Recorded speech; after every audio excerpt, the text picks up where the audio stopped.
Good evening to you all.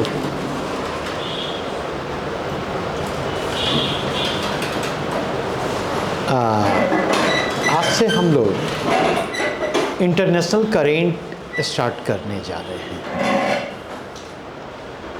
जो लोग इस बार दे रहे हैं 71वीं बीपीएससी मेंस, उनके लिए तो ये क्लासेस ज़रूरी है ही। जो नहीं भी दे रहे हैं उनके लिए भी इस क्लास की ज़रूरत उतनी ही है, क्योंकि नॉर्मली समस्या क्या आती है उस समस्या को 2 मिनट में मैं ब्रीफ करना चाहूँगा। अक्सर आप देखें, जब आप न्यूज़पेपर पढ़ना शुरू करते हैं ना, तो शुरू के 3-4 महीने तक न्यूज़पेपर पढ़ना बहुत मुश्किल होता, और वह बहुत मुश्किल अगर होता ही तो 2-3 कारणों से मुश्किल होता। नंबर 1, अगर आप जाकर के देखें तो उसका पहला महत्वपूर्ण रीजन यह होता कि जब न्यूज़पेपर पहली बार पढ़ना शुरू करेंगे तो बहुत सारी नई चीज़ें आपको मिलेंगी, बहुत सारी नई चीज़ें मिलेंगी, ठीक है।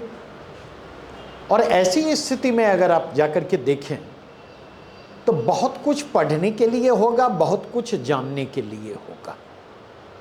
तो एक तो ये समस्या है। दूसरी समस्या जो वहाँ पर उभर करके आती, सारे न्यूज़ आपके लिए नए के नए होते, सब कुछ जानना होता, पहले का कोई बैकग्राउंड आपके पास नहीं होता।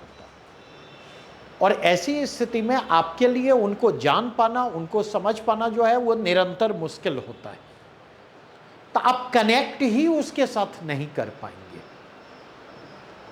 तो अगर हम कनेक्ट करना चाहते न्यूज़पेपर के साथ, तो इसके लिए ज़रूरी है कि जिन मसलों पर न्यूज़पेपर में चर्चा हो रही हो उनके बैकग्राउंड की हमारे पास जानकारी हो। या तो हमारे पास बैकग्राउंड की जानकारी हो, या हम उसके बैकग्राउंड को जानने की कोशिश करें उस सोर्सेज से या अदर सोर्सेज से। तभी जाकर के आप उनके साथ कनेक्ट कर पाएंगे, तभी जाकर के आप उन चीज़ों को पढ़ पाएंगे, समझ पाएंगे, ठीक है। और ये एक ऐसी चीज़ है जो 2 दिन में आप डेवलप नहीं कर सकते। आप में से जिसने भी हमारे आईआर के प्रीवियस क्लासेज को किए होंगे, जिसने भी आप में से किया होगा, आप रिकॉल करें उस क्लास को। और जो अगले कुछ दिनों में स्पेशली हम ईरानियन क्राइसिस के कंटेक्स्ट में, ये एक क्लास में नहीं होगा, क्योंकि अपने आप में यह टॉपिक जो है 2/3 ऑफ इंटरनेशनल रिलेशन को समाहित करता है। इंटरनेशनल रिलेशन और इंटरनेशनल पॉलिटिक्स के 2/3 आयामों को यह समाहित करता हुआ आता। तो ऐसी स्थिति में अगले जो कुछ क्लासेज इस टॉपिक पर होंगे, जब आप उन क्लासेज को प्रीवियस के डिस्कशन के साथ आप कंपेयर करने की कोशिश करेंगे, उसके साथ कनेक्ट करने की कोशिश करेंगे, तो आप यह पाएंगे कि 80% सूचनाएं वही हैं। आइडिया, अंडरस्टैंडिंग 80% वही है। 20% में जो नए डेवलपमेंट है, उन नए डेवलपमेंट के कंटेक्स्ट में हम उसको इंटरप्रेट कर रहे हैं, हम उनको आपके सामने प्रेजेंट करते हुए आ रहे हैं। अब सवाल यहां जो उभर करके आता, सवाल यह उभर करके सामने आता है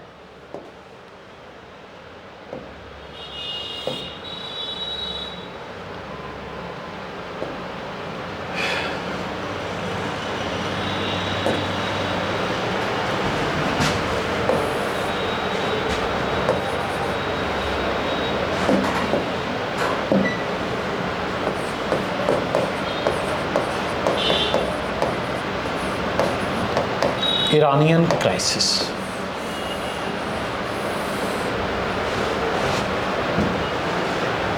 ठीक है। बेसिकली अगर आप जाकर के देखें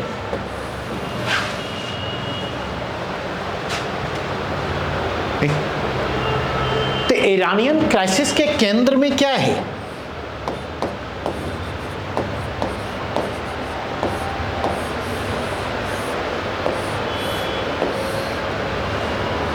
एक यूएसए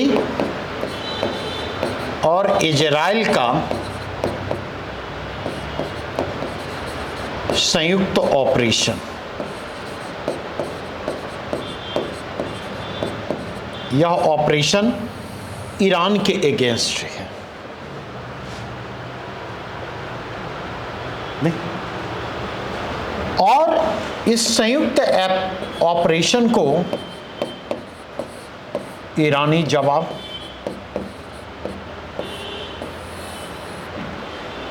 इस ज्वाइंट मिलिट्री ऑपरेशन को ईरान ने जो रिप्लाई किया है, और ईरान का यह रिप्लाई जो है अगर आप जाकर के देखें तो यूएसए,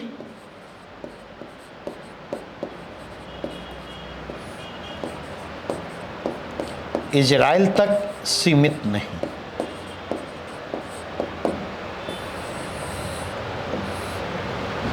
ईरान के जवाब को अगर आप देखें तो ईरान का यह जवाब जो है वह मध्य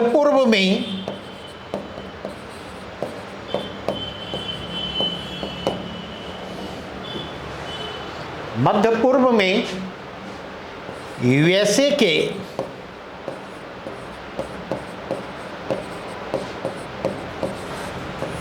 सहयोगी देशों तक विस्तृत है।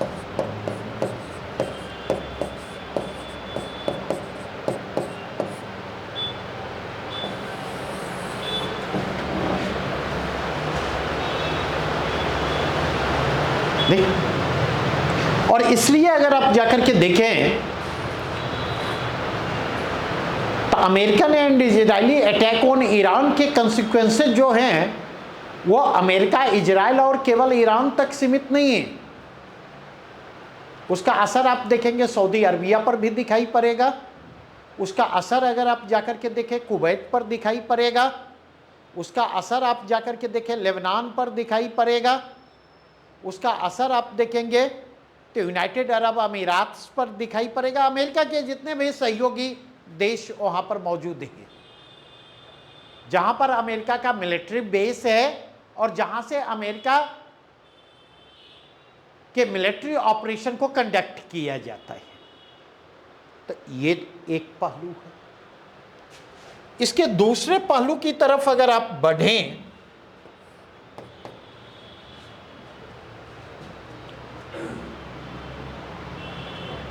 तो यहां पर देखेंगे कई प्रश्न उभर करके आते, और उन प्रश्नों में क्या है? व्हाई अमेरिकन अटैक,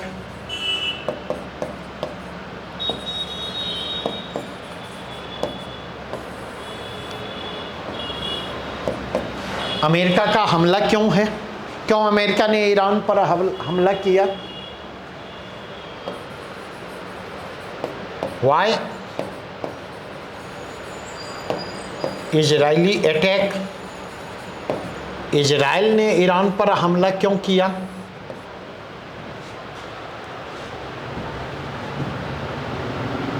तीसरा जो कंटेक्स्ट उभर करके आता है वह उभर करके आता है ईरान का स्टैंड क्या है।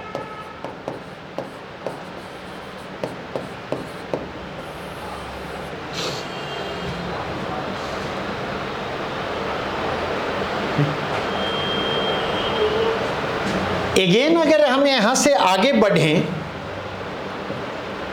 तो अगला जो प्रश्न उभर कर आता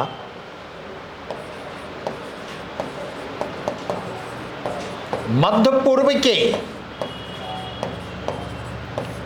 अन्य देशों की भूमिका क्या है।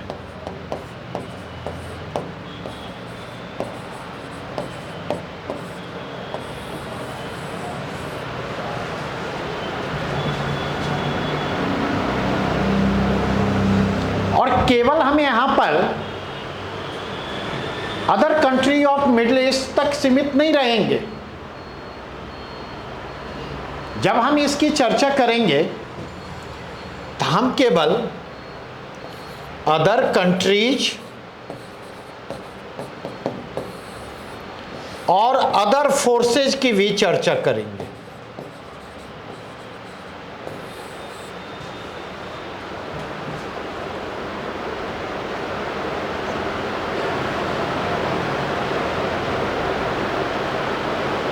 एक एक चीज को मैं एक्सप्लेन करूंगा और प्रश्न की संभावना वहां से जन्म लेगी। अगला जो प्रश्न उभर कर आता, वैश्विक शक्तियों की क्या भूमिका है।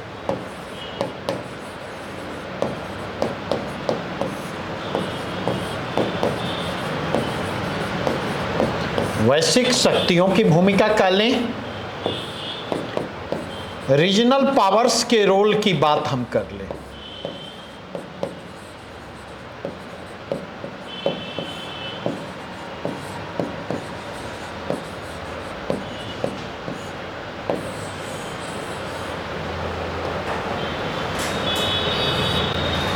जो रीजनल पावर्स हैं, हम रीजनल पावर्स की भूमिका की बात हम करें, और यहां पर जब हम चर्चा करेंगे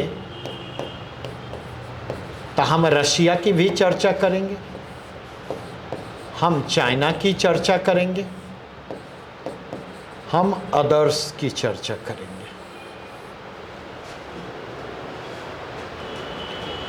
अगला जो डायमेंशन इमर्ज करता है वह है भारत की भूमिका। और यहां पर हम फोकस करेंगे इंडियाज स्ट्रैटेजिक इंटरेस्ट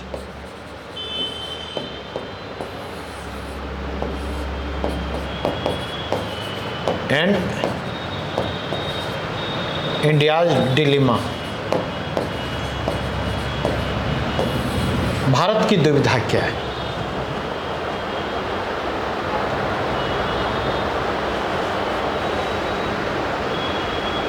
जब हम इन चीजों की चर्चा करेंगे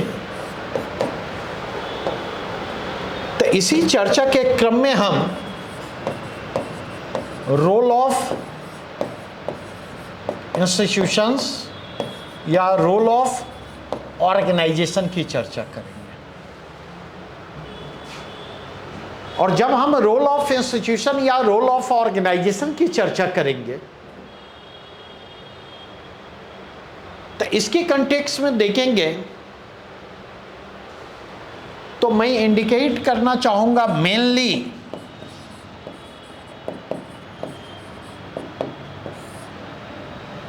NATO, Shanghai cooperation organisation, BRICS.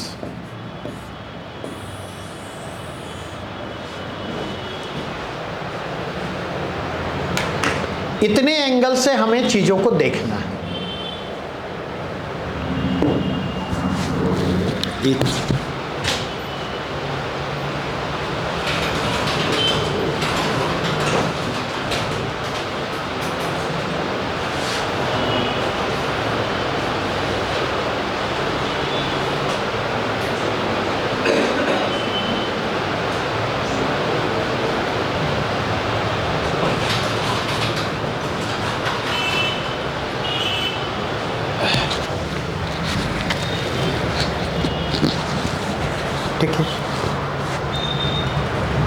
ये इतने एंगल हैं जितने एंगल से आपको चीजों को देखना है। और जब इतने एंगल से चीजों को देख रहे हैं तो हम ईरानियन क्राइसिस को किसके सापेक्ष रख करके देखें।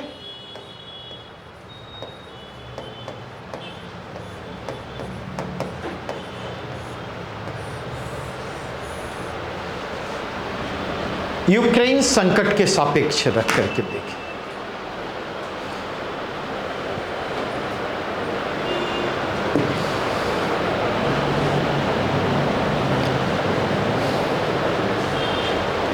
देखिए तुम, आपको लग नहीं रहा है कि लगभग चीजें शामिल हो गई? एक डायमेंशन जब ऑर्गेनाइजेशन या इंस्टीट्यूशन की चर्चा कर रहे, तो यहां पर हम यूएनओ को भी शामिल कर लें।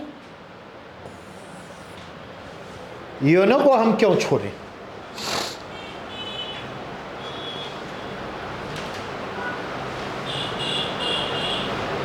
बेसिकली आप कुछ चीजों को सुने और हाथ चलाते रहिए, ठीक है?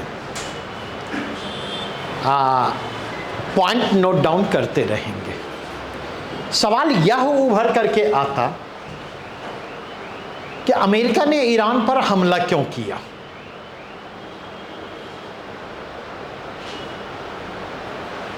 नहीं, और वो भी इजराइल के साथ मिलकर।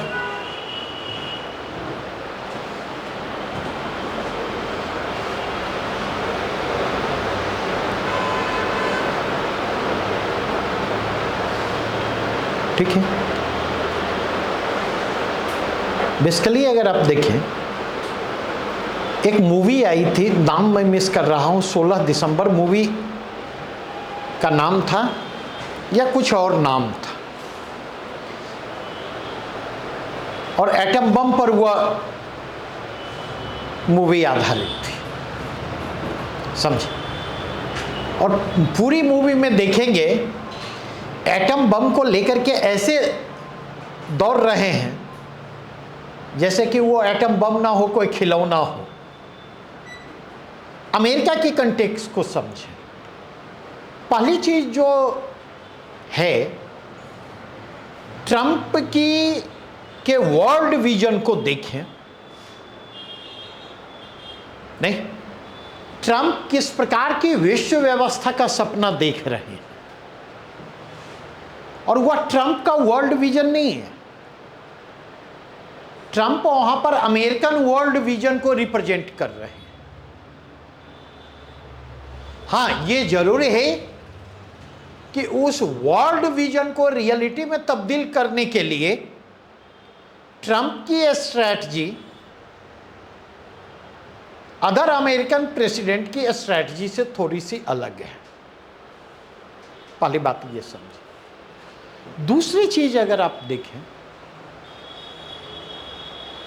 तो किसी भी देश की विदेश नीति और किसी भी देश की जो कूटनीति होती है, फॉरेन पॉलिसी और डिप्लोमेसी,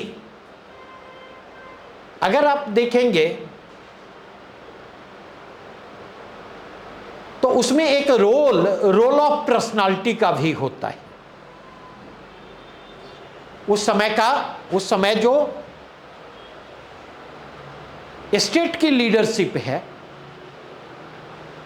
उसका वर्ल्ड विजन क्या है, उसकी स्ट्रैटेजी क्या है। अब अगर आप जाकर के देखें ट्रंप का अमेरिका विजन क्या है, पहले इसको देखें। तो ट्रंप का जो अमेरिका विजन है उसको मागा के जरिए आप डिफाइन कर सकते। मागा means make America great again, यह अमेरिका विजन है। नहीं, और इसके लिए ट्रंप ने क्या स्लोगन दिया मागा के लिए? तो उनका स्लोगन है America first, American first, America first and American first. नहीं, अगर इसी के कंटेक्स्ट में बात करूं तो अमेरिका के मतलब यूएसएसआर के डिसइंटीग्रेशन के बाद, सोवियत संघ के विघटन के बाद देखें, अमेरिका की सिंगल हैंडेड स्ट्रैटेजी रही है। अमेरिका ने यूनिपोलर वर्ल्ड के विजन को आगे बढ़ाने का काम किया है। ठीक है, और अमेरिका के यूनिपोलर वर्ल्ड के विजन ने अमेरिका के एशियन विजन को जन्म दिया है। और इसलिए अमेरिका के एशियन विजन को देखें तो एशियन विजन के सेंटर में है बाइपोलर और मल्टीपोलर। उसको मल्टीपोलर कहना, बाइपोलर और मल्टीपोलर दोनों यूज करें। एशिया का विजन अमेरिका का विजन है, ठीक है। अगर इस कंटेक्स्ट में देखें, अगर अमेरिका को यूनिपोलर वर्ल्ड के विजन को साकार करना है, ऐसा यूनिपोलर वर्ल्ड जहां पर अमेरिका का डोमिनेंस हो, इसके लिए क्या करना होगा अमेरिका को? इसके लिए अमेरिका के सामने सबसे बड़ी चुनौती जो है चीन की चुनौती है। अमेरिका को चीन को चेक करना होगा, और अमेरिका अगर चीन को चेक करना चाहता है तो इसके लिए जरूरत किस बात की होगी? What will be needed? तो इसके लिए आवश्यकता इस बात की होगी कि अमेरिका को किसी तरीके से उलझा करके रखा जाए। किसमें उलझा करके रखा जाए? तो अमेरिका को उलझा करके रखा जाए, चीन को उलझा करके रखा जाए एशिया में।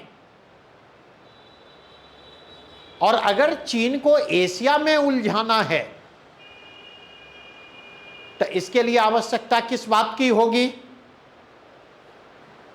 इसके लिए आवश्यकता होगी भारत की।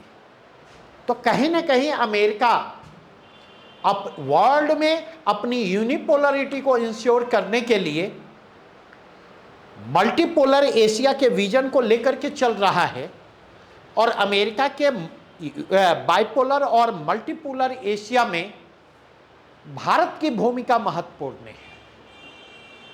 लेकिन एट द सेम टाइम अगर आप जाकर के देखें, तो अमेरिका का जो साउथ एशिया विजन है,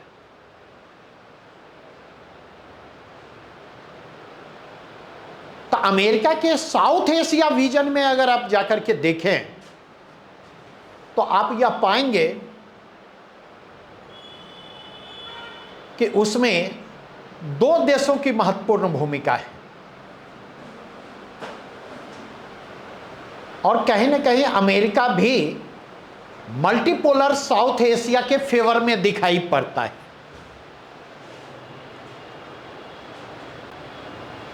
अमेरिका के साउथ एशिया विजन के सेंटर में अगर आप देखें तो कभी पाकिस्तान होता है, कभी भारत होता है। और पाकिस्तान जैसे कमजोर बना पड़ा और चीन की सक्रियता जैसे साउथ एशिया में बढ़ती है, वैसे वैसे आप देखेंगे साउथ एशिया में अमेरिका की रुचि भी बढ़ती जाती है। और इसलिए अभी दो डेवलपमेंट इंडिया के नेबरहुड में हुए हैं, दो महत्वपूर्ण डेवलपमेंट हुए रिजिम चेंज से रिलेटेड। एक डेवलपमेंट हुआ है बांग्लादेश में, जहां पर बेगम खालिदा जिया के पुत्र जो हैं तारिकुर रहमान, और उनकी पार्टी बांग्लादेश नेशनलिस्ट पार्टी को चुनावी जीत हासिल हुई है और उन्हें बांग्लादेश का नेतृत्व करने का मौका मिला है। And at the same time अगर आप देखें तो नेपाल में जो नेशनल असेंबली के इलेक्शन हुए हैं, नेशनल असेंबली के उस इलेक्शन में देखेंगे बालेंद्र शाह बालेन की राष्ट्रीय स्वतंत्र पार्टी को जो जीत मिली है, तो नेपाल के राजनीतिक घटनाक्रम और बांग्लादेश के राजनीतिक घटनाक्रम और वहां जो रिजिम चेंज हुआ, अगर आप देखेंगे तो वहां पर अमेरिका की महत्वपूर्ण भूमिका रही है, अमेरिका की निर्णायक भूमिका रही है।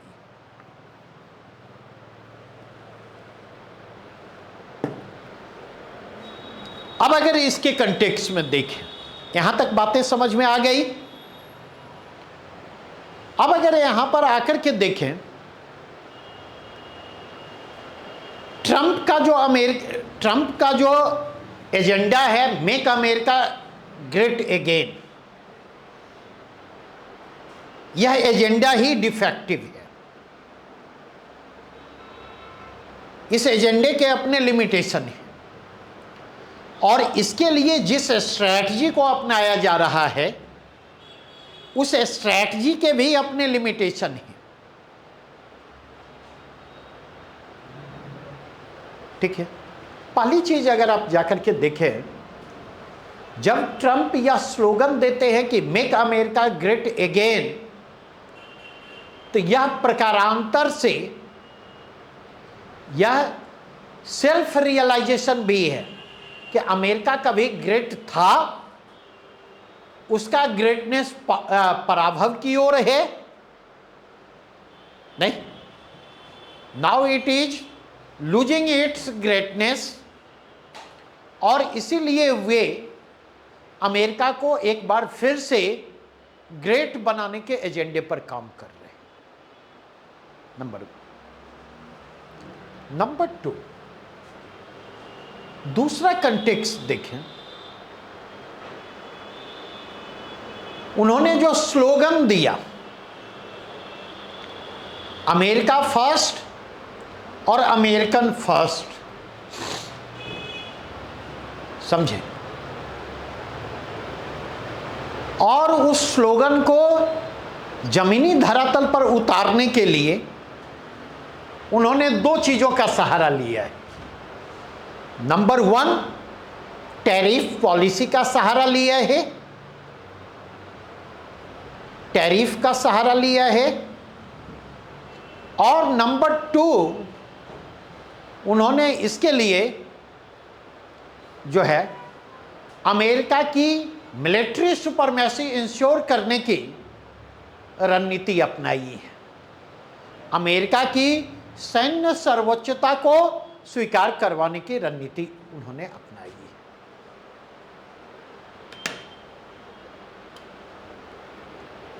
क्लियर? अब पहला प्रश्न यहां पर उभर कर आता, मैंने ये बात क्यों की कि अमेरिका फर्स्ट और अमेरिकन फर्स्ट की जो स्ट्रैटेजी है ये फॉल्टी है। हमेशा एक बात ध्यान रखें, ठीक है, एक ऐसे पूछा गया, यूपीएससी का टॉपिक है, greater power comes with greater responsibility. ठीक है, मतलब अधिकार बढ़ने पर सत्ता और शक्ति बढ़ने पर या अधिकारिता में वृद्धि पर दायित्व भी बढ़ जाते हैं। बातें ये समझ में आई?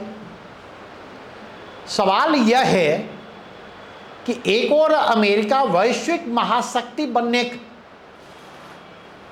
के रूप में अपने वर्चस्व को स्थापित करना चाहता, and at the same time आप जाकर के देखें वैश्विक महाशक्ति के रूप में जो है इंटरनेशनल सुपर पावर के रूप में उसकी जो पहचान है, उस पहचान को वैश्विक स्वीकृति मिले, इसके लिए जरूरी क्या है कि वह ग्लोबल कम्युनिटी के प्रति, वह इंटरनेशनल कम्युनिटी के प्रति अपनी लार्जर रेस्पॉन्सिबिलिटी को भी स्वीकार करे। अगर वह इंटरनेशनल कम्युनिटी के प्रति अपने लार्जर रेस्पॉन्सिबिलिटी को स्वीकार नहीं करेगा तो ऐसी स्थिति में इंटरनेशनल कम्युनिटी के बीच इंटरनेशनल सुपर पावर के रूप में उसका एक्सेप्टेंस क्या होगा? कहीं न कहीं प्रभावित होगा। नहीं? सवाल यह उठता कि ट्रंप का अमेरिका फर्स्ट और अमेरिकन फर्स्ट की जो रणनीति है, क्या आपको लगता है कि अंतर्राष्ट्रीय महाशक्ति के रूप में उसकी जो वैश्विक जिम्मेदारियां हैं, उन जिम्मेदारियों से मेल खाती हैं क्या? बतलाइए। क्या आपको ऐसा नहीं लगता कि यह अमेरिकन इंटरेस्ट की मीन माइंडेड व्याख्या है? यह अमेरिकी हितों की संकीर्ण परिप्रेक्ष्य में की गई व्याख्या है? कुछ एक्सप्लेन मैं करना चाहूंगा। नंबर 1 अगर आप देखें, जैसे वैश्विक महाशक्ति के रूप में, वैश्विक आर्थिक महाशक्ति के रूप में अगर आप देखें तो WTO रिजिम के इमरजेंस में अमेरिका ने अहम भूमिका निभाई 1990 के दशक के मध्य में। और अगर आप जाकर के देखें WTO के इमरजेंस की पृष्ठभूमि जो अमेरिका तैयार हुई, आप देखेंगे 1980 के दशक में ही WTO की पृष्ठभूमि तैयार होने लगती, जब अमेरिका ने वाशिंगटन कंसेंसस के नाम पर LPG के मॉडल को इंडोर्स किया। और दुनिया के जिस हिस्से में भी, विशेष करके सोशलिस्ट वर्ल्ड में, जहां कहीं भी आप देखेंगे क्राइसिस की स्थिति पैदा होती है, इकोनॉमिक क्राइसिस की स्थिति पैदा होती है, वहां पर LPG को वन स्टॉप सॉल्यूशन के रूप में प्रेजेंट किया जाता है पूरी दुनिया में, नहीं? और इस कंटेक्स्ट में जाकर के देखें तो जब अमेरिकी राष्ट्रपति अमेरिका फर्स्ट और अमेरिकन फर्स्ट का स्लोगन देते हुए टैरिफ बैरियर को इंक्रीज करने की कोशिश करते और टैरिफ बैरियर के इंक्रीज के जरिए दुनिया के विभिन्न देशों के द्वारा अमेरिका को जो निर्यात किया जा रहा है, एक्सपोर्ट किया जा रहा है, वे उसको अफेक्ट करने की कोशिश करते, तो क्या आपको ऐसा नहीं लगता कि यह एक तरीके से इंटरनेशनल ट्रेड रिजिम जो एग्जिस्ट कर रही है WTO के नेतृत्व में, यह उस इंटरनेशनल ट्रेड रिजिम को रिजेक्ट करता हुआ आता? वहां पर डिसऑर्डर का आधार तैयार करता हुआ आता है। और यह एक तरह से, जबकि जस्ट अपोजिट जाकर के देखें, इंटरनेशनल सुपर पावर के रूप में अमेरिका की यह क्या जिम्मेदारी बनती है, वैश्विक जिम्मेदारी क्या है? जो इंटरनेशनल ट्रेड रिजिम है या ग्लोबल ट्रेड रिजिम जो है, उसकी स्मूथ फंक्शनिंग को इंश्योर करना इंटरनेशनल सुपर पावर के रूप में या इंटरनेशनल इकोनॉमिक सुपर पावर के रूप में यह अमेरिका की जिम्मेदारी बनती है। लेकिन अमेरिका यहाँ पर उसकी स्मूथ फंक्शनिंग में अपना रोल प्ले करने की बजाय उसको डिस्टर्ब करने की कोशिश में लगा हुआ है। इस चीज को समझे। दूसरी चीज, इस बात को समझे, इस बात को समझने की कोशिश करें, अमेरिका भारत नहीं है और अमेरिकन भारत नहीं है, भारतीयों की तरह नहीं। इन दोनों लाइन का मतलब समझ में आया? अमेरिका भारत नहीं है और अमेरिकन इंडियन नहीं है। इन दोनों लाइन के मतलब को समझे। तीसरी चीज, जिस चीज को समझने की जरूरत है आपको, वह इस बात को समझने की जरूरत है कि अमेरिकन कॉरपोरेट इंटरेस्ट और अमेरिका फर्स्ट, अमेरिकन फर्स्ट का ट्रंप का स्लोगन जो है, उसमें भी आपको मिसमैच दिखाई पड़ेगा।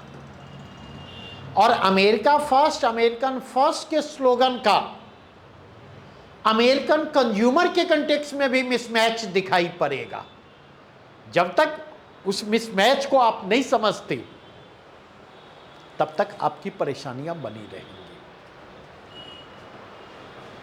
सवाल यह उठता है कि वो मिसमैच क्या है। सवाल यह उठता, उस मिसमैच की व्याख्या हम किन रूपों में करेंगे। ठीक है, तो अभी इस चीज को समझिए।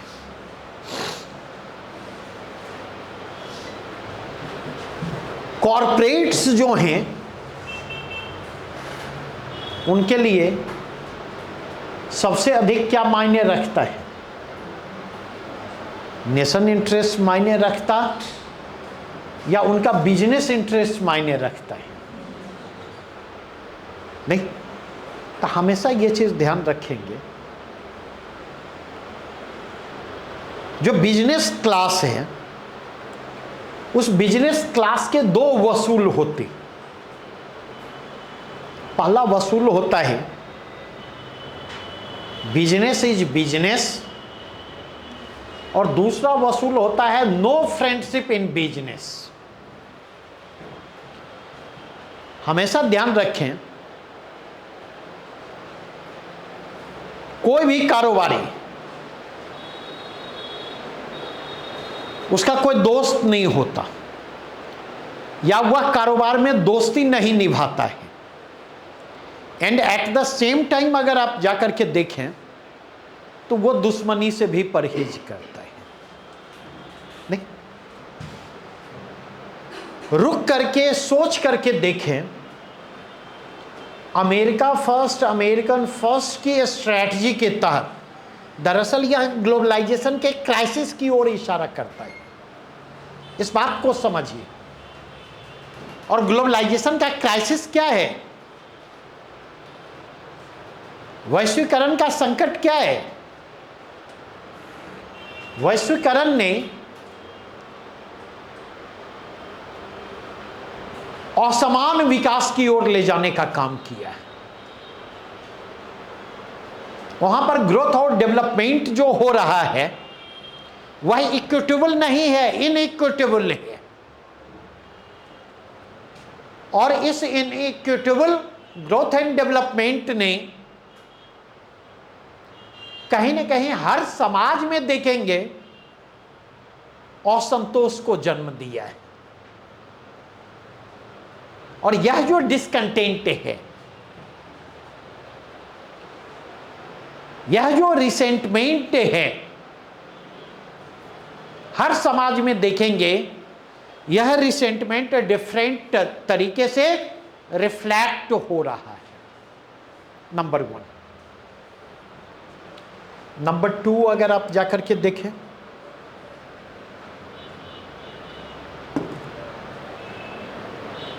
वैश्वीकरण की पूरी स्ट्रैटेजी जो है वह टेक बेस्ड है, तकनीक पर आधारित है। और तकनीक ने किसको रिप्लेस किया है? ह्यूमन लेबर को रिप्लेस किया है, मानव श्रम को रिप्लेस किया है। और ह्यूमन लेबर को अगर आप जाकर के देखें, इसलिए देखेंगे कि एलपीजी बेस्ड ग्रोथ मॉडल ने जॉबलेस ग्रोथ की स्थिति उत्पन्न की है। और जिस भी देश ने इस मॉडल को अपनाया है वह जॉबलेस ग्रोथ के फ्रंट पर चुनौतियों का सामना कर रहा है।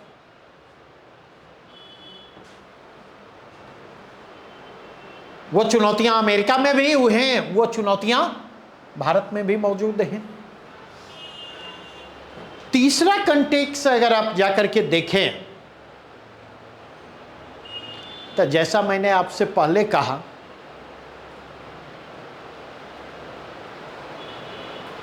कि जो बनिया क्लास होता है उसका एक ही एजेंडा होता, maximisation of profit. And expansion of business.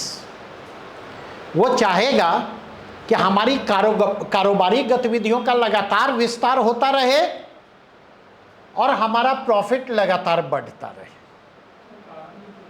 क्या? अरे किसी का हो, किसी का हो, मैटर ये नहीं करता किसका पैसा होता नहीं। अब अगर आप जाकर के देखें समस्या कहां आती है, कंपटीशन लगातार बढ़ रहा है। उस कंपटीशन में अगर बने रहना है तो उस कंपटीशन में बने रहने के लिए क्या करना होगा? तो उस कंपटीशन में बने रहने के लिए आपको कॉस्टिंग कम करनी होगी। जब तक आप कॉस्टिंग कम नहीं करेंगे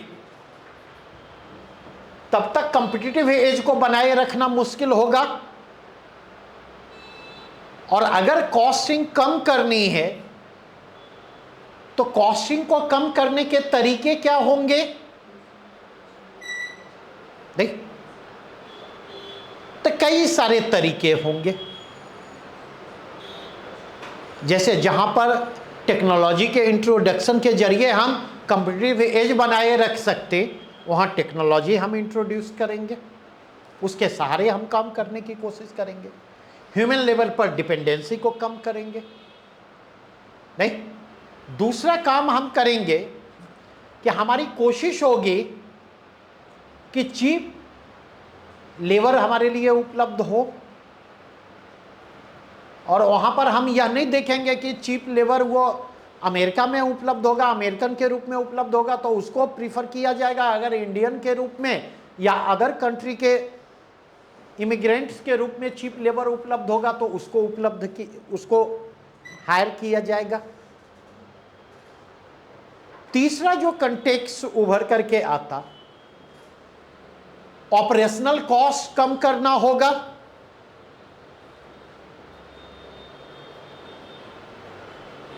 नहीं, ऑपरेशनल कॉस्ट कम करना होगा का मतलब क्या हुआ? नहीं, हमें अपना ऑपरेशन वहां से करना होगा जहां पर ऑपरेशनल कॉस्ट कम हो। जैसे एक छोटा सा एग्जांपल दूंगा, अगर कोई सॉफ्टवेयर कंपनी खोलने के बारे में कोई सोच रहा है तो अगर और सारे फैक्टर पॉजिटिव हों तो दिल्ली एनसीआर रीजन में सॉफ्टवेयर कंपनी खोलना फायदेमंद होगा या पटना आसपास के इलाकों में खोलना फायदेमंद होगा?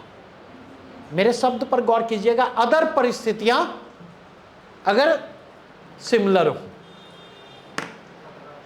अदर परिस्थितियों की बात जब मैं कर रहा हूं तो फिजिकल और सोशल इंफ्रास्ट्रक्चर का कंटेक्स्ट, तो ऑब्वियसली पटना में खोलना आसान होगा क्योंकि इजी टर्म एंड कंडीशन पर प्लेस यहां मिलेंगे। इजी टर्म एंड कंडीशन पर चीप मतलब स्किल्ड लेबर फोर्स भी यहां पर उपलब्ध होगा। मेरी बातें समझ रहे हैं यानी? और इसलिए अगर आप देखें तो ग्लोबलाइजेशन के इस दौर में आप क्या देखेंगे, चाहे बीपीओ हो, कॉल सेंटर हो, नॉलेज प्रोसेस्ड आउटसोर्सिंग हो, उसके ऑपरेशनल पॉइंट को कहां शिफ्ट किया जाता? अमेरिका से बाहर डेवलपिंग कंट्री की ओर शिफ्ट किया जाता है। और अगर इस कंटेक्स्ट में देखें तो इसके पीछे रीजन है, तो जो रोजगार अमेरिका में सृजित होने चाहिए वो रोजगार अब कहां सृजित होंगे? जिन देशों को ऑपरेशनल पॉइंट बनाया जा रहा है वहां पर सृजित होंगे। नहीं, जब आप प्रमोट कर रहे हैं ग्लोबलाइजेशन को, नहीं तो आपको अपने को भी तो ओपन करना होगा। तो बेसिकली अगर आप जाकर के देखें, ट्रंप की नीतियों ने, हायर टैरिफ की पॉलिसी ने या अमेरिका फर्स्ट और अमेरिकन फर्स्ट की पॉलिसी ने सबसे अधिक अगर किसी को डैमेज किया है तो वो अमेरिका को डैमेज किया। कैसे इसने अमेरिका को डैमेज किया, इस बात को समझे नहीं? तो अगर इसके कंटेक्स्ट में देखें तो हायर टैरिफ के कारण नहीं, दो चीजें होंगी। नहीं, जहां पर अमेरिकन कंज्यूमर की इंपोर्ट पर डिपेंडेंसी है,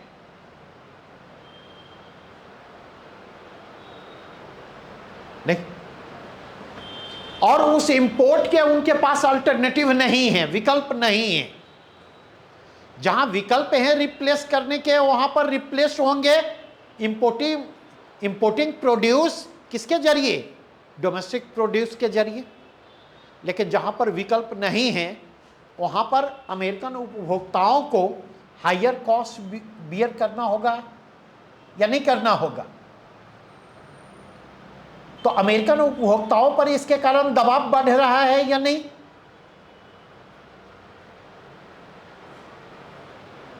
तो यह अमेरिकन कंज्यूमर के इंटरेस्ट के अगेंस्ट में भी जाता है।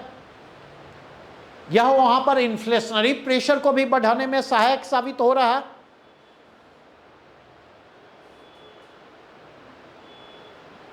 तीसरा कंटेक्स्ट अगर आप जाकर के देखें, अगर आप L1B वीजा, H1B वीजा, अगर आप वीजा रेस्ट्रिक्शंस इंपोज करते हैं या वीजा फी को बढ़ाते हैं, तो वैसी स्थिति में आप अगर देखें तो अमेरिकन कॉरपोरेट के लिए चीप लेबर की अवेलेबिलिटी प्रभावित होगी या नहीं? और अगर चीप लेबर की अवेलेबिलिटी प्रभावित होगी तो यह अफेक्ट करेगा या नहीं करेगा अमेरिका को, अमेरिका की इकोनॉमी को, कॉरपोरेट सेक्टर के ग्रोथ एंड डेवलपमेंट को। और इसलिए देखेंगे, आप गौर कीजिए कि टैरिफ हाइक का सबसे ज्यादा विरोध कहां हुआ है? वहां के कॉरपोरेट्स के द्वारा विरोध हुआ है। और अल्टीमेटली अगर आप देखें, कट ऑफ डेट की घोषणा के बाद भी आप देखेंगे प्रेसिडेंट ट्रंप को फ्लैक्सिबल अप्रोच अपनाने पड़ा और रिलैक्सेशंस देने पड़े। ऐसा हुआ है या नहीं? तो एक तो ये कंटेक्स्ट हो गया। दूसरा कंटेक्स्ट गौर करें, मैंने कहा कि अमेरिका भारत नहीं है। किस कंटेक्स्ट में? अगर आप जाकर के देखें, पिछले 3.5 डिकेड के दौरान, ग्लोबलाइजेशन के पिछले 3.5 दशकों के दौरान, जिस दौरान हमने इकोनॉमिक रिफॉर्म की प्रक्रिया को आगे बढ़ाया, लिबरलाइजेशन, प्राइवेटाइजेशन और ग्लोबलाइजेशन पर बेस्ड ग्रोथ मॉडल को हमने प्रमोट करने की कोशिश की। इस पूरे के पूरे फेज के दौरान अगर आप देखें, इंडियन इंस्टीट्यूशंस जो हैं उनकी क्रेडिबिलिटी बुरी तरह से प्रभावित हुई है। नहीं, आज भारतीय मीडिया की हालत को देख लें, आज भारतीय न्यायपालिका की हालत को देख लें, आज भारतीय इंस्टीट्यूशंस जो हैं, चाहे वो कॉन्स्टिट्यूशनल हो चाहे वो एक्स्ट्रा कॉन्स्टिट्यूशनल हो, इंस्टीट्यूशंस के हालत को देख लें। और आप देखें, टैरिफ विवाद में अमेरिकी न्यायपालिका का हस्तक्षेप होता और अमेरिकी न्यायपालिका हस्तक्षेप करते हुए टैरिफ इंक्रीज के ट्रंप के प्रपोजल को रिजेक्ट करती है, उसको गैर कानूनी करार देती है, जिसके कारण आप देखेंगे अमेरिकी न्यायपालिका पर ट्रंप झुंझलाए दिखाई पड़ते। बातें समझ में आई? अब अगर यहां से आगे बढ़े, और ये चीजें केवल यही नहीं दिखती, कल के डेट में यहां से भी प्रश्न उठा करके पूछा जा सकता। अगर आप जाकर के देखें, अमेरिका ने WHO से पल्ला झाड़ा या नहीं? WHO ने जिस इंटरनेशनल हेल्थ रिजिम को क्रिएट करने की कोशिश की, उससे पल्ला झाड़ा या नहीं? तीसरा, अगर आप जाकर के देखें तो अमेरिका ने क्लाइमेटिक चेंजेज पर जो कॉप चल रहा था यूएनएफसीसी के तत्वावधान में, वहां से पल्ला झाड़ा या नहीं? पेरिस एग्रीमेंट से खुद को बाहर किया या नहीं? नहीं। और अगर आप देखें तो यूक्रेन क्राइसिस के समय से ही नाटो को लेकर अमेरिकन रवैया बदला हुआ है या नहीं? या अभी ईरान पर हमले को लेकर नाटो के सदस्य देशों ने जो रुख अपनाया है, उस रुख के प्रति अमेरिकी राष्ट्रपति की नाराजगी सामने आ रही है या नहीं? कल भी उन्होंने स्टेटमेंट दिया कि अमेरिका गंभीरता से नाटो से बाहर निकलने के बारे में सोच रहा है। कल का स्टेटमेंट मैं बतला रहा हूं, नहीं? और अल्टीमेटली अगर आप जाकर के देखें तो मिस्टर ट्रंप ने अगर किसी चीज को डैमेज किया है सबसे ज्यादा, तो वह है इंटरनेशनल सुपर पावर के रूप में जो अमेरिका की इंटरनेशनल क्रेडिबिलिटी थी, उस इंटरनेशनल क्रेडिबिलिटी को उन्होंने सबसे अधिक डैमेज किया है।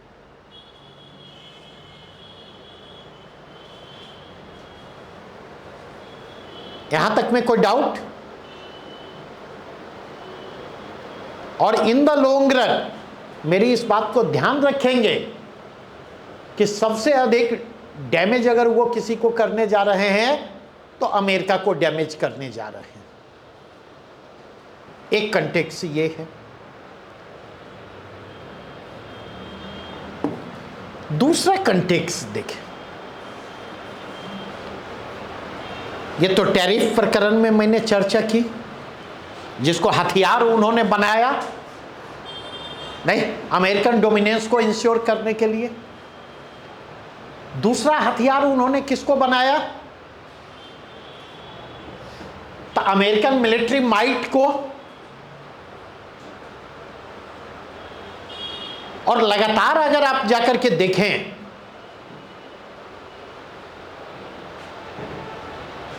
तो लगातार जो सिचुएशन क्रिएट हो रहा है, आप गौर कीजिएगा, नहीं, अभी तक ट्रंप 2.0 के दौरान 7 देशों पर अमेरिका के द्वारा हमला किया जा चुका है, 7 कंट्रीज।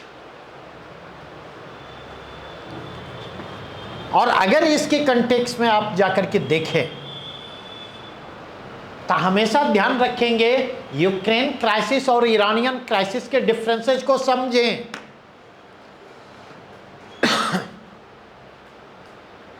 यूक्रेन क्राइसिस ने सबसे अधिक अगर किसी को डैमेज किया तो किसको डैमेज किया? रूस को डैमेज किया। और रसिया का भी कैलकुलेशन क्या था? पुतिन का कैलकुलेशन क्या था? पुतिन का कैलकुलेशन था कि 48 घंटे के अंदर हम वार को समाप्त कर देंगे और अपने टर्म एंड कंडीशन को इंपोज करने की स्थिति में होंगे। जैसे जैसे यूक्रेन क्राइसिस लंबा खींचता है, क्योंकि यूक्रेन तो लड़ नहीं रहा है, यूक्रेन फ्रंट पर है, पर्दे के पीछे से अमेरिका और नाटो वहां पर मौजूद है, तमाम डिफरेंसेस के बावजूद। तो यूक्रेन क्राइसिस ने रसिया को सबसे ज्यादा डैमेज किया, और सबसे अधिक अगर उसका लाभ किसी को मिलता है तो अमेरिका को मिलता है।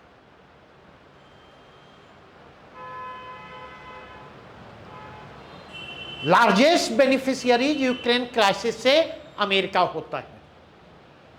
और मैं ऐसा क्यों कह रहा है कि अमेरिका लार्जेस्ट बेनिफिशियरी जो होता? नहीं, क्योंकि यूक्रेन क्राइसिस ने इंटरनेशनल लेवल पर कॉन्फ्लिक्ट की जिन आशंकाओं को बल प्रदान किया, उसने एक तरीके से आर्म्स रेस को जन्म दिया है। और उसके बाद आप देखेंगे डिफेंस मार्केट में जिसका लीडिंग प्लेयर अमेरिका है, जबरदस्त उसके कारण तेजी आती है, और उसने कहीं ना कहीं अनसर्टेनिटी और क्राइसिस की अवस्था से जो अमेरिकी अर्थव्यवस्था गुजर रही थी, उसको उसने सपोर्ट प्रदान करने का काम किया।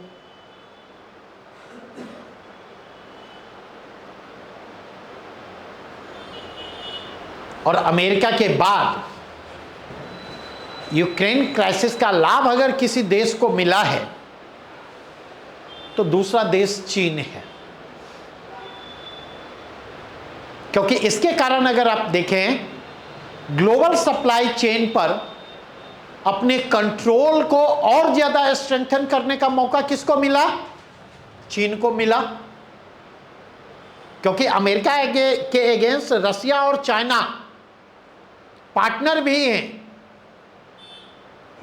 लेकिन रसिया और चाइना के बीच अगर आप जाकर के देखें तो एक इंटरनल राइवलरी भी दिखाई पड़ेगी, एक दूसरे को लेकर आशंकित भी हैं। आशंका इस बात की कि कहीं कहीं आगे ना निकल जाए। ठीक उसी प्रकार अगर आप देखें तो वहां तो अमेरिका बेनिफिटेड होता, क्योंकि अमेरिका डायरेक्टली इन्वॉल्व नहीं है यूक्रेन क्राइसिस में। लेकिन ईरान क्राइसिस में अगर आप आकर के देखें तो ईरान क्राइसिस में डायरेक्ट अमेरिका इन्वॉल्व है।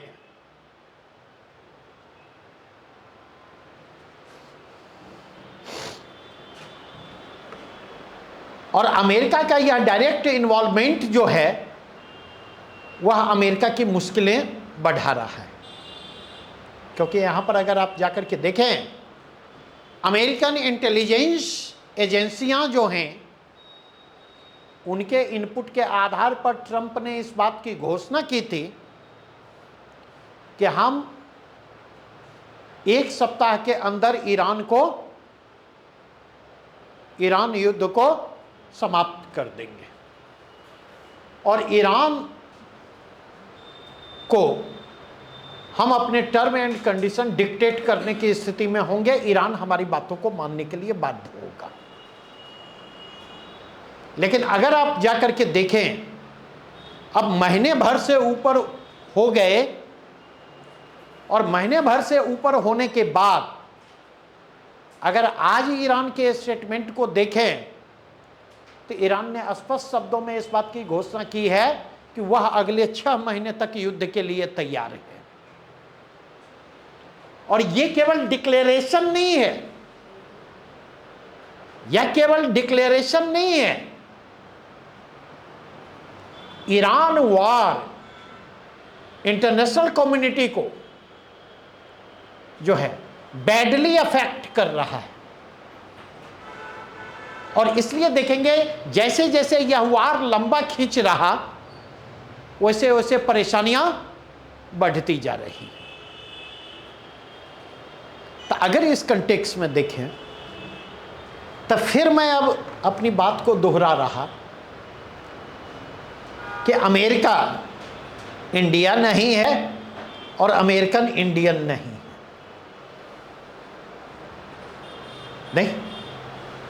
अगर आप देखें अमेरिका में नो किंग मूवमेंट की, no one is king movement की नींव पड़ चुकी है। और अभी कुछ दिन पहले करीब 90 लाख अमेरिकन वार के अगेंस्ट सड़कों पर उतरे। और अगर आप जाकर के देखें 90 लाख अमेरिकन, और अगर इसके कंटेक्स्ट में देखें तो जब अमेरिका ने इजराइल के साथ मिलकर ईरान पर हमला किया, अगर उस कंटेक्स्ट में जाकर के देखें तो आप यह पाएंगे कि एक सर्वे करवाया गया, जिस सर्वे में ईरान पर हमले के ट्रंप सरकार के निर्णय को केवल 33% अमेरिकन ने सपोर्ट किया, ओनली 33%। इट मीन्स इसके दो मतलब हैं। मोर देन 2/3 अमेरिकन जो हैं इस वार में अमेरिकी भागीदारी के अगेंस्ट हैं, मोर देन 2/3। और दूसरी चीज अगर आप जाकर के देखें, अगर यह वार लंबा खींचता है तो ऐसी स्थिति में आप देखेंगे कि कहीं ना कहीं अमेरिका के भीतर ट्रंप की परेशानियां बढ़ सकती हैं। जैसे अभी अगर आप जाकर के देखें, 2-3 इंडिकेशन मिल रहे हैं, और वो 2-3 इंडिकेशन क्या मिल रहे हैं? जैसे अभी तक आप देखेंगे 28 मार्च 2026 के पहले तक यमन के हुती रिबेल्स जो हैं उनकी एंट्री नहीं हुई थी। ठीक है, 28 मार्च को पहली बार हुती रिबेल्स के द्वारा इजराइल पर अटैक किया गया, और हुती रिबेल्स जो हैं ईरान के पक्ष में खड़े। अब आप यहां पर गौर कीजिएगा, ऑलरेडी ईरान ने oil and gas supply chain को डिस्टर्ब कर रखा है। जो हॉर्मुज स्ट्रेट है, अगर हॉर्मुज स्ट्रेट से होकर देखें 20% of global oil and LNG supply होता है, और हॉर्मुज स्ट्रेट को ईरान ने ब्लॉक कर रखा है। ठीक है, नंबर 1। नंबर 2, अगर आप जाकर के देखें, यमन के हुती विद्रोहियों की जो ईरान के पक्ष में एंट्री हुई है, तो यह माना जा रहा है कि हुती रिबेल्स का एरिया ऑफ इन्फ्लुएंस जो है रेड सी है। लाल सागर के क्षेत्र में हुती विद्रोहियों का वर्चस्व है, और रेड सी को अगर आप देखें तो करीब करीब 12% ऑयल सप्लाई रेड सी होकर होता है, और 8% एलएनजी सप्लाई जो है वह रेड सी को लेकर होता है, रास्ते होता है। नहीं, और अगर आज के न्यूज़पेपर में देखेंगे तो जब अमेरिकी राष्ट्रपति ने जो है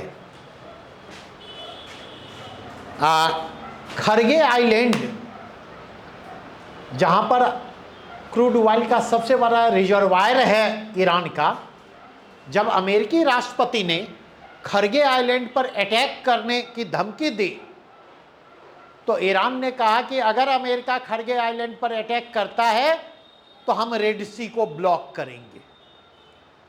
रेड सी को ब्लॉक करने का मतलब क्या हुआ? रेड सी को ब्लॉक करने का मतलब यह हुआ कि ईरान मतलब 32% ऑफ ग्लोबल ऑयल सप्लाई को ब्लॉक करने की स्थिति में होगा, और 28% ऑफ गैस सप्लाई को वह ब्लॉक करने की स्थिति में होगा। और अगर आप देखें, अभी जब रेड सी डिस्टर्ब नहीं हुआ है, हॉर्मुज में भी देखेंगे कंप्लीट ब्लॉकेज की स्थिति अभी नहीं है, तब आलम यह है कि 1 महीने के अंदर क्रूड ऑयल के इंटरनेशनल प्राइसेस को देखें तो $70 प्रति बैरल से बढ़कर यह $115 प्रति बैरल के स्तर पर पहुंच चुका है क्रूड ऑयल की कीमतें। मतलब केवल हॉर्मुज सी रूट के डिस्टर्ब होने के कारण 1.5 गुने के स्तर पर पहुंच चुकी है क्रूड ऑयल की कीमतें। और इसके कंटेक्स्ट में देखें, अगर इन फ्यूचर रेड सी भी डिस्टर्ब होता है तो आप अंदाजा लगा लें कि यह कहां पर जाएगा। 140, 150, $160 प्रति बैरल के स्तर तक जा सकता है। नहीं, तीसरी चीज अगर इस कंटेक्स्ट में देखें तो तीसरी चीज जो उभर करके आती है कि कहीं ना कहीं जो है ईरान चाह रहा है कि यह वार जो है जमीन पर भी शुरू हो, नहीं, और अगर यह वार जमीन पर शुरू होता है तो उस स्थिति में अमेरिका की मुश्किलें और ज्यादा बढ़ने की संभावना है। इस वार के और अधिक लंबे होने की संभावना होगी। कैजुअलिटी, जो अभी तक अमेरिकी मिलिट्री की कैजुअलिटी मिनिमम लेवल पर रही है, उस कैजुअलिटी के और अधिक बढ़ने की संभावना होगी। और अगर ऐसा होता है तो अमेरिका के भीतर ट्रंप का विरोध तेज हो सकता। इतनी बातें स्पष्ट हुई। तो ये तो हमने किस कंटेक्स्ट में बात की? हमने अमेरिका के यूनिपोलर वर्ल्ड विजन की बात की। मैंने आपके साथ डिस्कस किया अमेरिका फर्स्ट, अमेरिकन फर्स्ट का क्या मसला है, मतलब है। तीसरा, हमने अमेरिका के एशिया विजन की भी आपके साथ चर्चा की। चौथा, अमेरिका अपने वर्ल्ड विजन को जमीनी धरातल पर उतारने के लिए जिस टैरिफ पॉलिसी का सहारा ले रहा है, जिस मिलिट्री माइट का सहारा ले रहा है, नहीं, वह किस तरीके से चीज़ों को प्रभावित कर सकती हैं, किस तरीके से चीज़ों को प्रभावित कर रही हैं, हमने इसकी बात आपके साथ की। यहां तक में किसी प्रकार का कोई कंफ्यूजन? बढ़ूं तब आगे। सवाल यह उठता कि आखिर अमेरिका ने हमला क्यों किया? फिर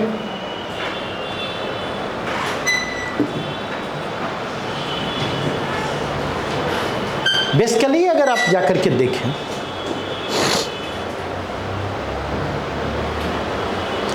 पहले अमेरिका के इंटरनल इक्वेशन को समझें।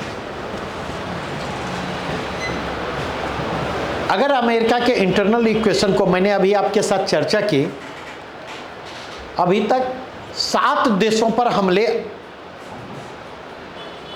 किए जा चुके हैं ट्रंप के नेतृत्व में अमेरिका के द्वारा। इसने क्या किया है?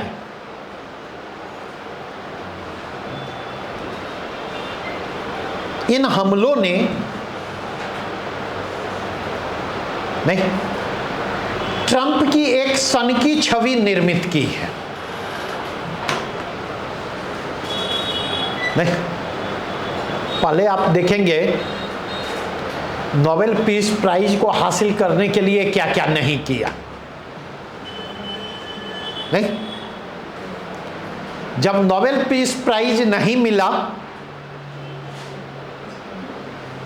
नहीं, तो शांति दूत अब अशांति दूत बन गए। उन्होंने कहा कि अगर नोबेल प्राइज हमको नहीं दिया तो हम तुमको दिखा देते हैं। नहीं, नॉर्वे के साथ कन्फ्लिक्ट शुरू हुआ, ग्रीनलैंड पर दावा किया गया, या तो औने पौने दामों पर ग्रीनलैंड को सौंपो हमें, या ग्रीनलैंड पर हम कब्जा कर लेंगे। और वहां जाकर के देखें, अमेरिका का कन्फ्लिक्ट जो है वह नॉर्वे तक सीमित नहीं रहता। आप देखेंगे यूरोपियन यूनियन देशों के साथ भी अमेरिका कन्फ्लिक्टिंग पोजीशन में पहुंचता है, उनके साथ भी टकराव उभर कर सामने आता। इसके पीछे रीजन क्या है?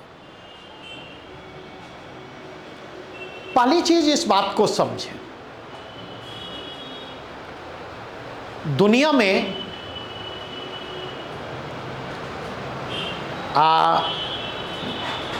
सबसे सशक्त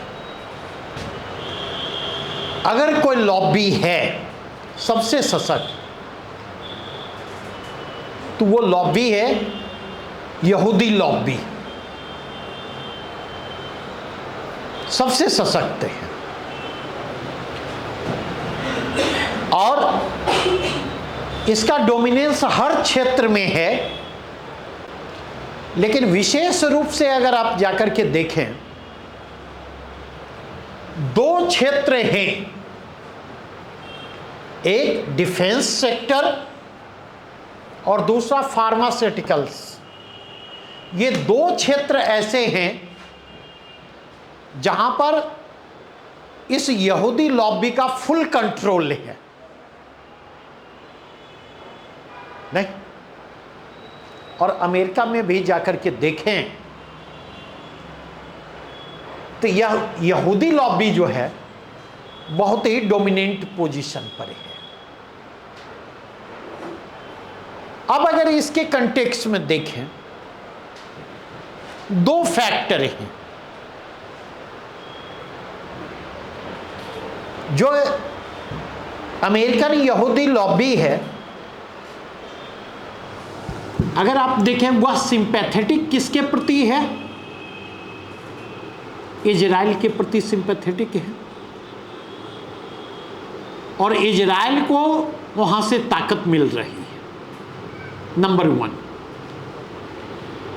नंबर 2, इस बात को समझने की कोशिश करें, चाहे अमेरिका का राष्ट्रपति कोई भी हो, चाहे अमेरिका में सरकार किसी भी राजनीतिक दल की हो, वो डेमोक्रेट हो, वो रिपब्लिकन हो, वो बिडेन हो, वो ओबामा हो, वो ट्रंप हो,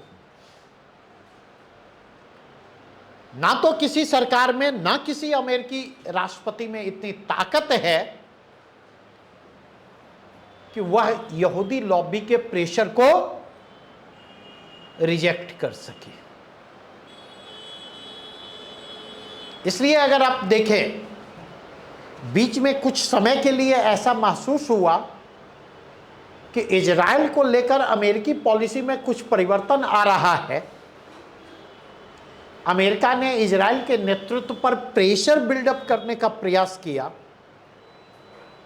लेकिन यह प्रेशर टिक नहीं पाया, क्योंकि जब यहूदी लॉबी का प्रेशर अमेरिकन सरकार पर पड़ता है तो वो उस प्रेशर के आगे बकल डाउन होने लगती है और वह दक्षिणपंथी इजरायली सरकार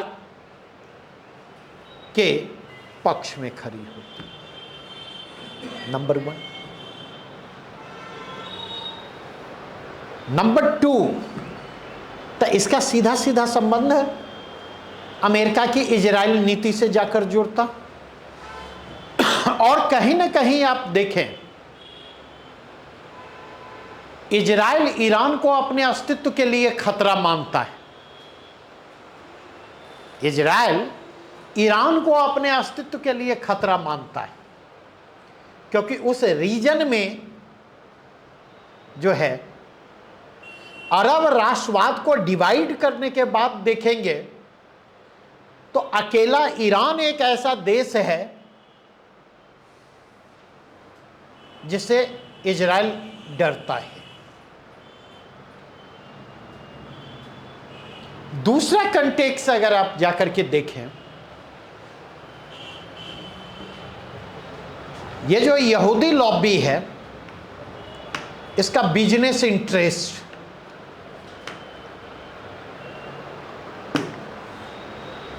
नहीं, दुनिया में जितने टकराव और संघर्ष होंगे,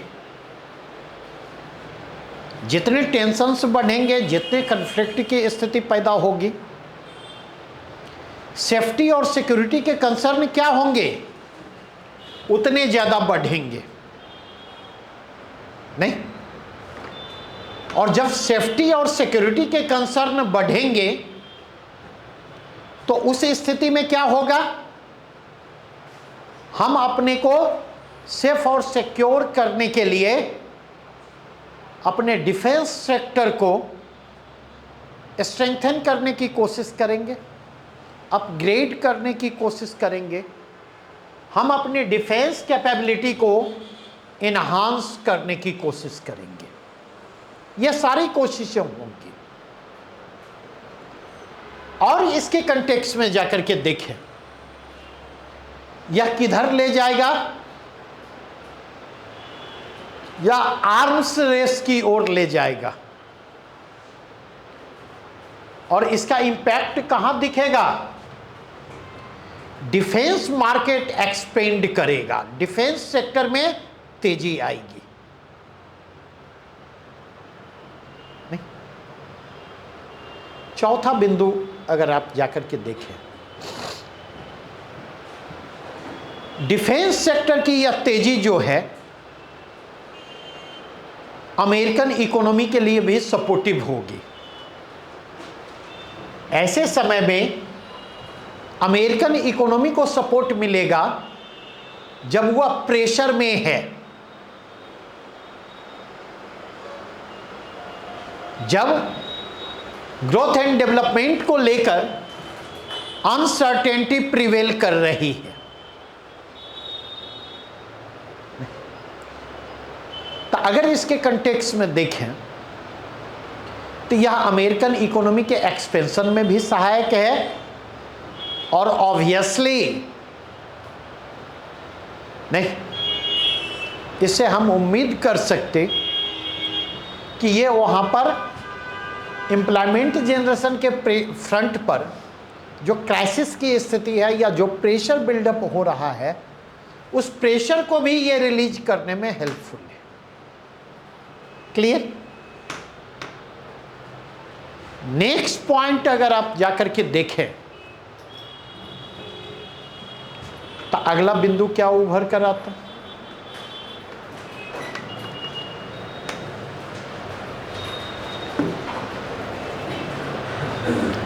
बेसिकली देखें, अमेरिका की नजर जो है ना,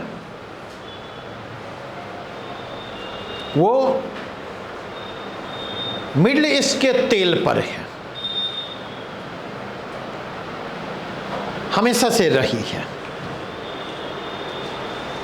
और मिडिल ईस्ट के ऑयल का इस्तेमाल अमेरिका ने हमेशा एक डिप्लोमेटिक टूल के लिए किया है, के रूप में किया है। नहीं, आप अगर जाकर के देखें, अगर आप जाकर के देखें तो वेनेजुएला के राष्ट्रपति के अगेंस्ट जो ऑपरेशन हुआ, उसमें ऑपरेशन का रीजन क्या बताया गया? बतलाइए, क्या तर्क दिया गया था? तो वहां पर यह तर्क दिया गया था कि बेसिकली वेनेजुएला के राष्ट्रपति, उनकी पत्नी, वो नार्को ट्रेड में इन्वॉल्व थे, और अमेरिका में जो ड्रग्स की सप्लाई हो रही थी तो उसमें उनकी अहम भूमिका थी। जबकि देन वेनेजुएलियन प्रेसिडेंट जो है एक छोटे प्लेयर थे। बेसिकली नार्को ट्रेड जो चल रहा है उसका सबसे बड़ा प्लेयर चाइना है। चाइना के नेतृत्व में वो नार्को ट्रेड चल रहा है।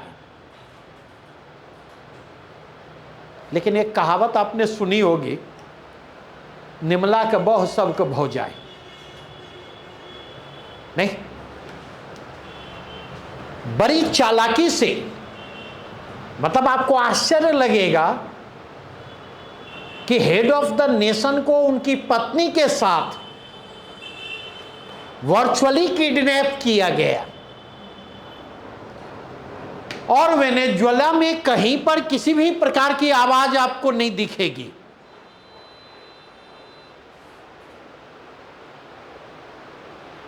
किसी प्रकार की कोई आवाज नहीं। और अगर आप देखें, जैसे ये ऑपरेशन कंप्लीट होता, ऑपरेशन के कंप्लीट होने के बाद आप देखेंगे अमेरिका ने यह घोषणा की कि वह वेनेजुएला के क्रूड ऑयल को कंट्रोल पर अपना कंट्रोल स्थापित करेगा, और उसके बाद अपने मित्र राष्ट्रों को उसने क्या किया? अपने मित्र राष्ट्रों को ऑफर किया कि आप हमसे ऑयल खरीदें, अगर दिक्कत आ रही है हम आपको उपलब्ध करवाएंगे। ठीक है। लेकिन इस ऑपरेशन को अंजाम देने के पहले देखें, कई स्तरों पर होमवर्क किए गए अमेरिका के द्वारा। पैसा पंप अप करके वहां की मीडिया को अपने फेवर में किया गया, पैसा पंप अप करके वहां की सेना को अपने फेवर में किया गया, पैसा पंप अप करके राष्ट्रपति के सहयोगियों और विपक्षी दलों के नेताओं को अपने फेवर में किया गया।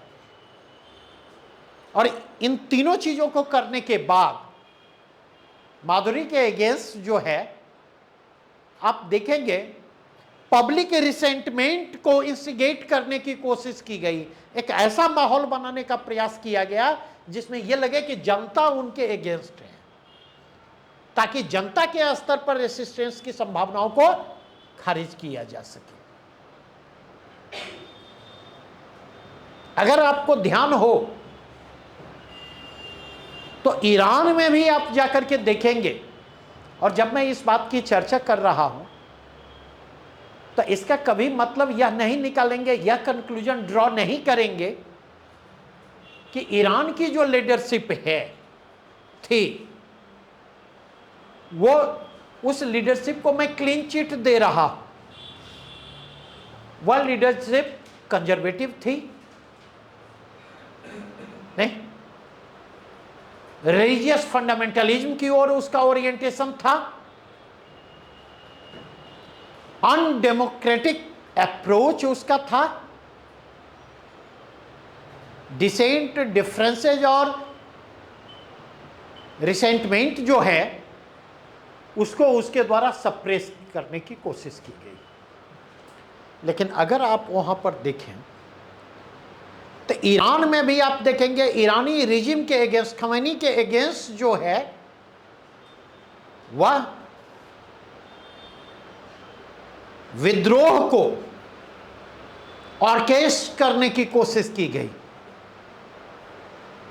यद्यपि वह कोशिश बहुत सफल नहीं रही। और इसलिए अगर आप देखें जब अमेरिका ने ईरान पर हमला किया तो उस हमले के बाद देखेंगे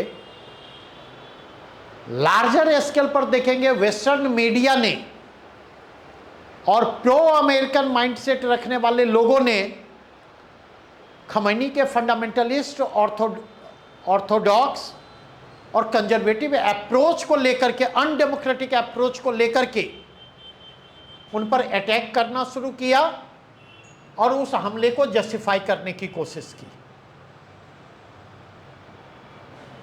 बातें समझ में आई?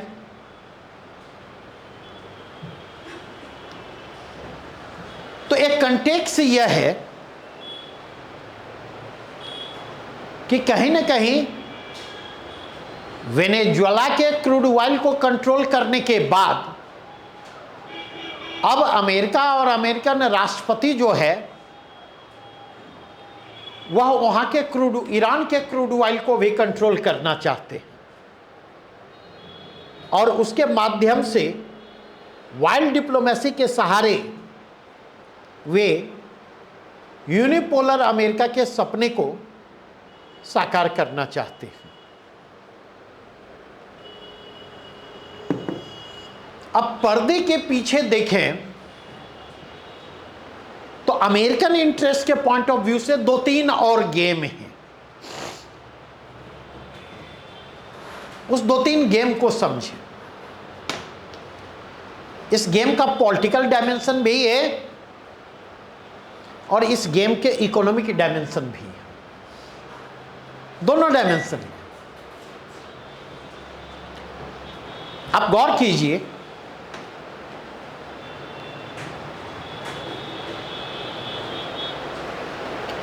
कि ईरान क्राइसिस के बाद क्रूड ऑयल की कीमतों में तेजी आई है नहीं, और वेनेजुएला के क्रूड ऑयल को कंट्रोल करने के बाद ग्लोबल क्रूड ऑयल सप्लाई में अमेरिका का शेयर बढ़ा है। तो ऐसी स्थिति में अगर आप जाकर के देखें कि ईरानियन क्राइसिस के कारण क्रूड ऑयल की कीमतों में जो तेजी आ रही है उस तेजी से अमेरिका के भी बेनिफिटेड होने की संभावना है। बातें समझ में आई या नहीं? केवल रसिया ही बेनिफिट होगा या ऑयल सप्लायर जितनी कंट्री हैं जो ऑयल एक्सपोर्ट करती हैं, ऑयल की कीमतों में तेजी का लाभ सबकी अर्थव्यवस्थाओं को मिलेगा, और सबकी अर्थव्यवस्थाओं को मिलेगा तो अमेरिकी अर्थव्यवस्था को भी उसका लाभ मिलेगा। तो एक कंटेक्स्ट दिया है। दूसरा कंटेक्स्ट अगर आप जाकर के देखें, लास्ट अगर मैं आपसे बात करूं तो ईरान पर अटैक मेरे ख्याल से 25 फरवरी को किया गया। 25 फरवरी से अब तक आप गौर करें कि अमेरिकन शेयर मार्केट ने कैसे रिएक्ट किया है इन राजनीतिक घटनाक्रमों के प्रति। और अमेरिकन शेयर मार्केट के इस रिएक्शन का असर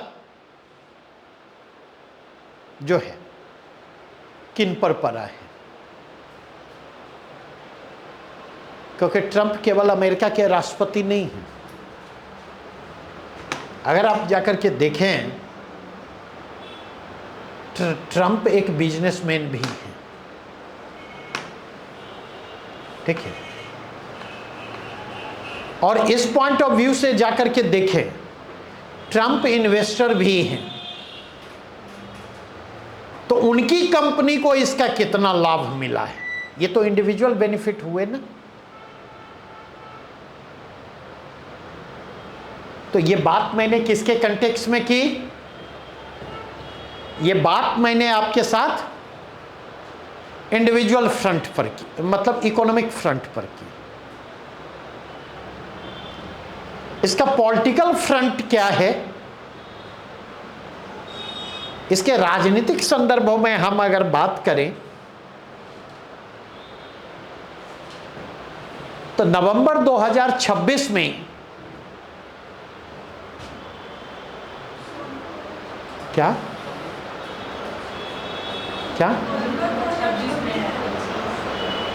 कुछ गलत बोल दिया क्या? तो क्या बोलना चाहिए?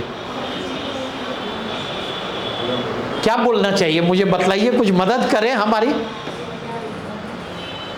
नहीं तो मैं गलती सुधार लेता हूं। क्या 25 बोलूं या 24 बोलूं? नवंबर 2026 में अमेरिका में मिड टर्म इलेक्शन, अमेरिका में कांग्रेसनल इलेक्शन होने जा रहे हैं। और अगर इसके कंटेक्स्ट में देखें तो अब तक कांग्रेस का जो इतिहास रहा है, 2 बार अपवाद अगर हम छोड़ दें, 2 बार एक्सेप्शन हम मान लें, तो जिस पार्टी के राष्ट्रपति रहे हैं उस पार्टी को अमेरिकी कांग्रेस के चुनाव में बहुमत नहीं मिला है। बहुमत हमेशा ऑपोजिशन को मिला है, ठीक है। और अगर इसके कंटेक्स्ट में जाकर के देखें तो अगला प्रश्न क्या उभर कर आता? एक टर्म यूज होता है पॉलिटिकल साइंस में, आपने भी पढ़ा होगा, लेम डक सेशन। जैसे अभी ही आप देखेंगे, मतलब ईरान पर हमले के कंटेक्स्ट में, तो कायदे से इस हमले के लिए कांग्रेस से अप्रूवल लिया जाना चाहिए, लेकिन ट्रंप ने कांग्रेस से अप्रूवल नहीं लिया। अमेरिका में जो प्रेसिडेंशियल सिस्टम एग्जिस्ट कर रहा है, उस प्रेसिडेंशियल सिस्टम में प्रेसिडेंट निर्णय लेने के लिए स्वतंत्र हैं, लेकिन अल्टीमेटली उनको कहां जाना होता? कांग्रेस और सीनेट से अपने प्रपोजल को अप्रूव करवाना होता। और अक्सर देखेंगे कि किसी भी राष्ट्रपति का लास्ट 2 ईयर जो होता, सेकेंड हाफ फेज जो होता है उसके कार्यकाल का, 4 वर्षों के कार्यकाल का, अगर आप जाकर के देखें तो वहां लेमडक सेशन होता है। हिंदी में उसको कहते हैं पंगु सत्र। लेमडक सेशन को पंगु सत्र कहते हैं। और वहां पर जाकर के देखेंगे तो आप क्या पाएंगे, क्योंकि अक्सर राष्ट्रपति अपने भिन्न दलों की सरकारें होती, पॉलिटिकली डिफरेंट होते, दोनों के एजेंडे अलग होते, आइडियोलॉजिकल डिफरेंसेज होते। तो पता चला कि अमेरिकन राष्ट्रपति अपने प्रपोजल को कांग्रेस और सीनेट के अप्रूवल के लिए भेजते हैं, और कांग्रेस और सीनेट उस प्रपोजल को अप्रूव करने की बजाय क्या करती है? अटकाए रखती है। और जब अटकाए रखेगी तो अमेरिकी राष्ट्रपति के लिए कोई निर्णय ले पाना और उस निर्णय को इंप्लीमेंट कर पाना क्या होगा? मुश्किल होगा। तो जिस तरीके से 2025 से जनवरी 2025 से नवंबर 2026 तक ट्रंप गरजते रहे हैं, इस बात की संभावना ज्यादा है कि आगामी चुनाव में डेमोक्रेट्स को जीत मिले, अमेरिकन कांग्रेस में डेमोक्रेट्स का बहुमत हो। और अगर ऐसा होता है तो ट्रंप के लिए उनका जो पैटर्न रहा है आर्बिट्ररी मैनर में निर्णय लेना और उस निर्णय को लागू करना, तभी उनकी पार्टी का बहुमत है तो वो ऐसा करवा ले जा रहे। लेकिन आने वाले समय में जब अमेरिकन कांग्रेस में बहुमत डेमोक्रेट्स का होगा तो ट्रंप के लिए अपने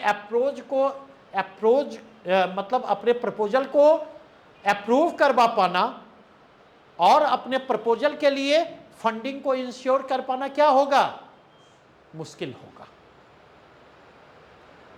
तो कहीं ना कहीं जो है ट्रंप की पूरी कोशिश क्या है?